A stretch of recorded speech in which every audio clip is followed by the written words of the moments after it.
കുറച്ചൊന്ന് എണീ പൊന്തിയപ്പോൾ ഞാൻ എണീച്ചിട്ട് എൻ്റെ പരിപാടിയിലേക്ക് കടന്നു. ഏറെ നാളത്തെ ചുമക്കും പല്ലുവേദനയ്ക്കും ഏറെ ശമനം ഉണ്ടായതിന് ശേഷമാണ് എൻ്റെ ഈ പരിപാടി. ഒന്നും നോക്കിയില്ല, രാവിലെ തന്നെ വീട്ടിലെ പണികളൊക്കെ ഷടപടേ അങ്ങ് തീർക്കാമെന്ന് വിചാരിച്ചു. ഒന്നുമല്ല, കുറച്ച് സെൽഫ് ലവും കാര്യങ്ങളൊക്കെ ഉണ്ട്. നേരെ പേരൊക്കെ കെട്ടിയെത്തി നിലക്കങ്ങ് കൊണ്ടു കൊടുത്തു, അവളെ അങ്ങ് ഉഷാറാക്കി. അതിന് ശേഷം ഞാൻ പോയിട്ട് കുറച്ച് പരിപാടികളൊക്കെ ഉണ്ടായിരുന്നു. എന്താണെന്നറിയണ്ടേ, കുറച്ച് റീൽസ് ചിത്രീകരണം. എൻ്റെ റീൽസ് ചിത്രീകരണം കണ്ടിട്ടാണെന്ന് തോന്നുന്നു ദാണ്ട് ഒരാളും കൂടി ട്രീയും പൊക്കി പിടിച്ച് വന്നിട്ടുണ്ട്, എനക്കും കൂടി ഒന്ന് എടുത്തു തരുമോ എന്ന് ചോദിച്ചിട്ട്.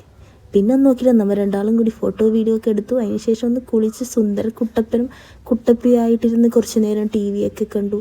ടി വിയൊക്കെ കണ്ടുകൊണ്ടിരിക്കുമ്പം എനിക്ക് തോന്നി ഒന്ന് വൈകുന്നേരം സന്ധ്യാവന്നതിൻ്റെ ഇടയ്ക്ക് ഒന്ന് തുടച്ച് പഠിച്ച് നമ്മുടെ വിളക്കൊക്കെ ഒന്ന് കത്തിച്ചാലോ എന്ന്. അങ്ങനെ പിന്നെ ഒന്നും നോക്കിയില്ല, ആ പരിപാടിയിലേക്ക് നമ്മൾ കടന്നു.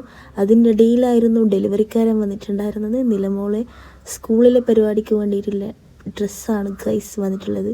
എനിക്കൊരു ടോപ്പ് ഞാൻ ഓർഡർ ചെയ്തിട്ടുണ്ടായിരുന്നു, അതും വന്നു. അത് ഞാൻ ട്രൈ ചെയ്ത് നോക്കിയിട്ടുണ്ടായിരുന്നു. പിന്നെ ഞാൻ ഈ വീഡിയോ എഡിറ്റ് ചെയ്യുന്നതിൻ്റെ ഇടയിലാണ് ഞാനൊരു കാര്യം ശ്രദ്ധിച്ചത്. ഞാൻ എൻ്റെ കുപ്പായം മറച്ചിട്ടിരിക്കുകയാണ് ഗൈസ്, മറച്ചിട്ടിരിക്കുകയാണ്. എന്താ ചെയ്യുക, കഥയും ബോധമില്ലാത്ത ഒരു കുട്ടി, എന്താ പറയണ്ടേ. അവളെ ഡ്രസ്സിട്ട് നോക്കിയപ്പോൾ അവൾക്ക് ഒട്ടും മാച്ചായില്ല. അത് കണ്ടപ്പോൾ എനിക്ക് ഭയങ്കര ചിരി വന്നു. എൻ്റെ ചിരി കണ്ടിട്ട് അവൾക്ക് ദേഷ്യം വന്നു. ഇതൊക്കെ വലിച്ചു പറിച്ച് കളയുന്നൊരു ഭാവമായി. അത് കൊണ്ട് കുഴപ്പമില്ല, അഡ്ജസ്റ്റ് ചെയ്യാം, നമുക്ക് അച്ഛനോട് വേറെ മേടിക്കാൻ പറയാമെന്നൊക്കെ പറഞ്ഞിട്ട് ഞാൻ എൻ്റെ പണി പിന്നെയും തുടങ്ങിയതാ. ഷടപടാൻ തുടങ്ങി. പെട്ടെന്ന് തീർത്താൽ പെട്ടെന്ന് അടുത്ത പണി തരാമെന്നല്ല, പെട്ടെന്ന് തീർത്താൽ എനിക്ക് ആശ്വാസമായിട്ടിരിക്കാം. അപ്പോൾ അതാ തുടച്ചുകൊണ്ടിരിക്കുമ്പോൾ ഒരാളെ കാണുന്നേ ഇല്ല. ഞാൻ പോയി നോക്കുമ്പോഴത്തേക്ക് ഇതാ ഇവിടെ പണി. എന്താ പണിയെന്നറിയാം, ഓൾറെഡി വെള്ളത്തിൽ കളിച്ചിട്ട് ഡ്രസ്സ് മാറ്റിയിട്ടുണ്ടായിരുന്നു, പിന്നെയും വെള്ളത്തിൽ കളി. പിന്നെ അവൾക്ക് പറയലതാ, നിങ്ങൾ കേട്ടോളൂ ഗൈസ്.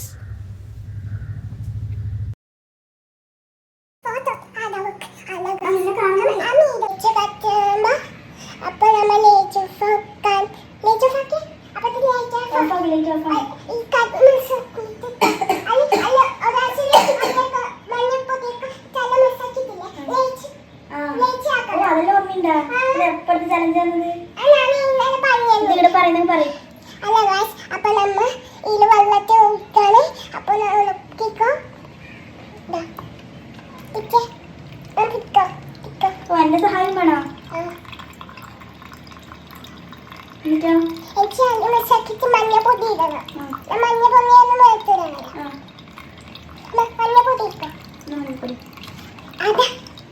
നീ കളിച്ചാൽ നീ കളി കാര്യാക്കാൻ വേണ്ടി പരിപാടിയൊന്നും വേണ്ട.